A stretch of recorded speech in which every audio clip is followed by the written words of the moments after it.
write the lyrics to change the game. Nothing's ever gonna be the same. It's the verse effect. It's just the verse effect. It's the verse effect. It's the verse effect. It's the verse effect. I write the lyrics to change the game. Nothing's ever gonna be the same. Welcome to the Verse Effect, lyrics that change the game. My name is Camille. And I am Roderick. And we analyze and discuss groundbreaking lyrics in hip-hop and rap songs.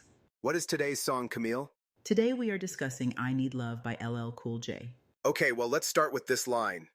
When I'm alone in my room, sometimes I stare at the wall, and in the back of my mind, I hear my conscience call. This is one of those lines that you hear, and it just sticks, you know? Like, LL Cool J paints this vivid picture. Alone in his room, staring at the wall, just trapped in his own head. It's haunting and reflective at the same time. Right? And it's not just any image either. Staring at the wall, it's static, unmoving. It emphasizes that sense of being stuck emotionally or even spiritually. It's really striking when you think about it. Exactly. You can feel that loneliness, right? Like he's putting words to something so raw.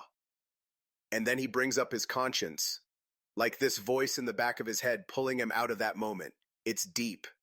It really is, especially when you think about the broader context of hip-hop at the time. This wasn't the era for introspection, you know? He's showing vulnerability, admitting to this need for love, for something real, not just the casual, surface-level stuff we usually hear about.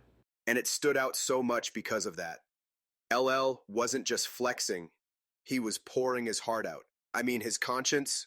Yeah, the conscience part is so fascinating. It's practically a conversation he's having with himself, right? A dialogue where the other voice is his better self, urging him to seek something deeper beyond just the immediate. Honestly, it's like he's bearing his soul for everyone to hear. And doing it in a way that feels so relatable, you know? Like, haven't we all had those moments? Just sitting there, letting your mind wander? It's this intersection of loneliness and self-awareness that really gets me.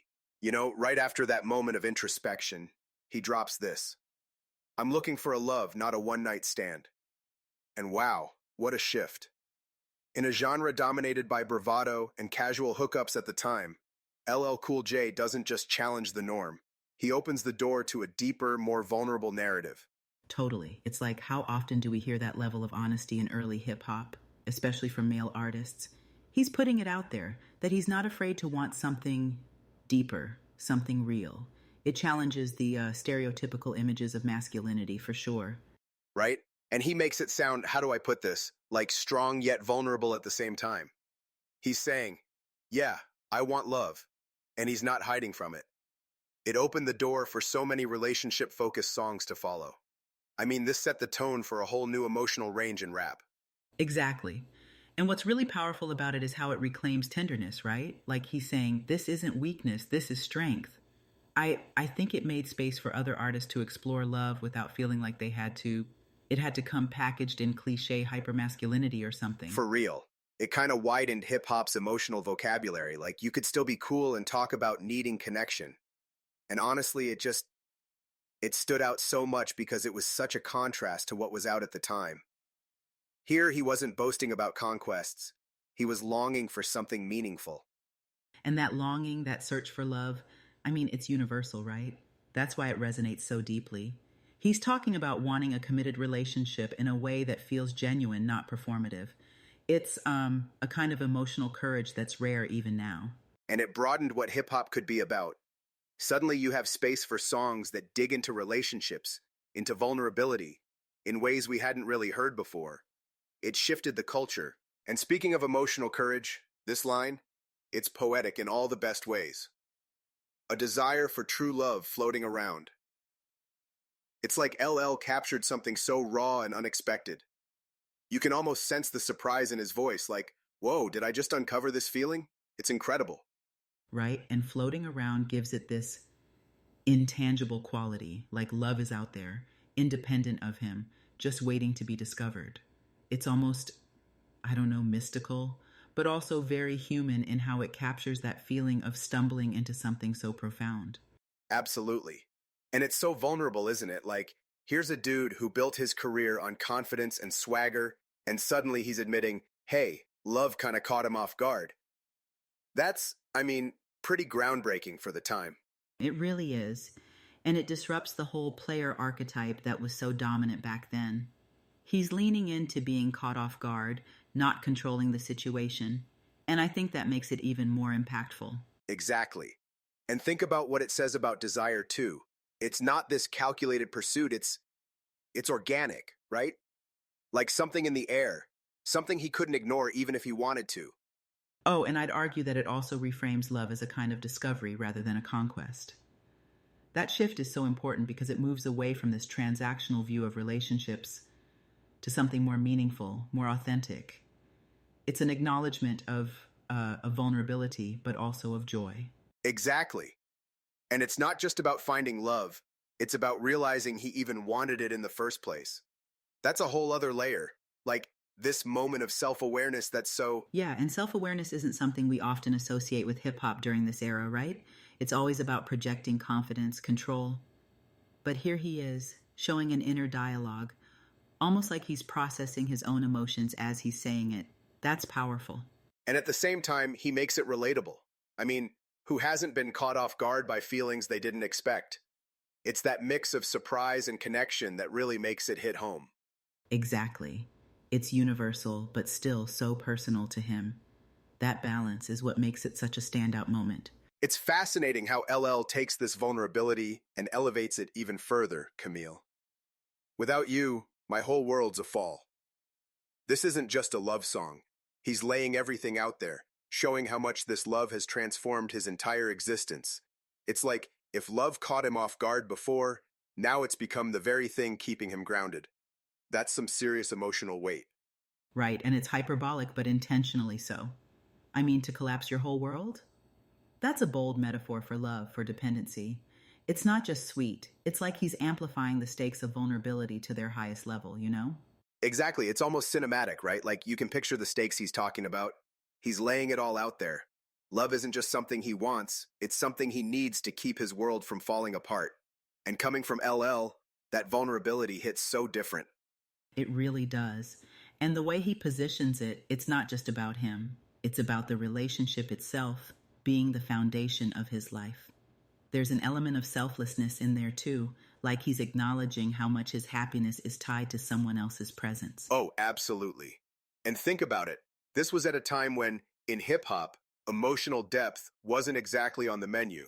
For LL to say, hey, I'm so connected to this person that losing them would be catastrophic, that was groundbreaking.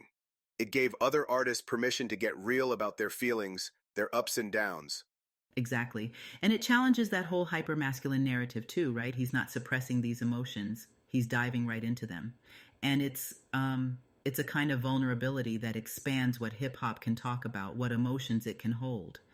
Yeah, and I think that openness is why it resonates so deeply. He's saying, yeah, we're all a little fragile sometimes.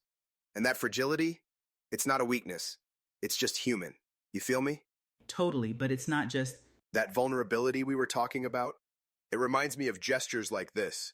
Dude, in the middle of the street, throwing down his jacket so his partner doesn't have to step in a puddle. In real life, or in the song, it's the kind of bold move that felt so fresh, especially for hip-hop in this era. Exactly. And that gesture, it's not just about the act itself, right? It's symbolic. It's him saying, I'm willing to sacrifice to put you first. In a genre often so focused on self, on individual dominance, this flips the script entirely. Completely. And what makes it stand out even more is just how tender it is. You know, to lay down your jacket in a scene like that, it's almost romantic, isn't it? A kind of vulnerability that we just didn't hear a lot of back then. Absolutely. And I'd even argue that it challenges the norms of masculinity that were so embedded in early hip-hop. Here's LL Cool J, this larger-than-life figure talking about care, respect, and even deference. It's revolutionary in its simplicity. Right, and the thing is, it's not just about chivalry. It's about what that chivalry represents. An act of commitment, of real deep emotion. It's kind of like he's saying, hey, I'm in this for the long run. Your comfort, your happiness, that matters to me. And that's exactly why it feels so subversive, right? Because in that moment, it's not posturing, it's not about being untouchable or invulnerable. It's soft, sincere, and I think it invites listeners, especially men, to rethink what it means to express love and vulnerability. Exactly. And I think the beauty of it is that LL Cool J doesn't lose any of his swagger or cool in doing this, you feel me? He's showing us, hey, you can be tough, but that doesn't mean you can't care deeply. It's such a powerful contrast. Right? And honestly, this level of selflessness, it redefined what hip-hop could express. Its love is strength, not weakness. And that makes all the difference in how. And speaking of these gestures of vulnerability, when I Need Love dropped, it wasn't just a song. It was LL Cool J showing us exactly what redefining masculinity in hip-hop could look like. It went beyond boasting and battling. It made you feel something deeper. And man, did it feel bold at the time. Absolutely. It redefined what hip-hop could stand for, right? Vulnerability wasn't a weakness anymore. It became part of the storytelling. It gave hip-hop a new dimension, one that let artists push boundaries not just musically but emotionally. Yeah, and it paved the way for so many others. I mean, think about it. Where would we be without I Need Love? Would we have tracks like Kanye's 808's Heartbreak or Drake's introspective ballads? LL wasn't just making a hit song. He was opening a door. For sure. And that door, it wasn't just about love songs, right? It was about showing humanity in what had often been painted as a hyper-masculine space. He proved hip-hop could hold all these layers of emotion And still be cool. Like, think about that. He didn't lose his edge by being honest. If anything, it made him stand out even more. That balance between swagger and sincerity, that's the real legacy here. completely. And it wasn't just artists who felt that ripple effect. It changed how audiences connected to the music too. Suddenly, a whole new emotional spectrum opened up. People could see themselves, their own struggles and feelings, reflected in the music. Right. That relatability, that's what makes I Need Love a timeless classic. LL Cool J showed us that hip-hop is bigger than bravado. It's about the human experience, you know? And I think that's why the song still hits just as hard today as it did back then. Exactly. And it's a reminder that the genre's evolution didn't just happen in studios or on stage. It happened in moments like this, where an artist was willing to take a risk, to be vulnerable. That's the kind of courage that shapes culture. And on that note, it's amazing how a single song, a single act of honesty, can redefine a genre, expand its possibilities, and resonate for generations. That's the power of music. And honestly, that's the power of courage. Couldn't agree more. And that courage laid the groundwork for everything that came after, reminding us that hip-hop isn't just a genre. It's a dialogue, an ongoing exploration of who we are and what matters most. And that's all for today. Great talking with you, Camille. Same here, Roderick. Until next time. It's the verse effect, it's the verse effect. I write the lyrics that change the game. Nothing's ever gonna be the same. Nothing's ever gonna be the same. I write the lyrics that change the game. Nothing's ever gonna be the same. Nothing's ever gonna be the same.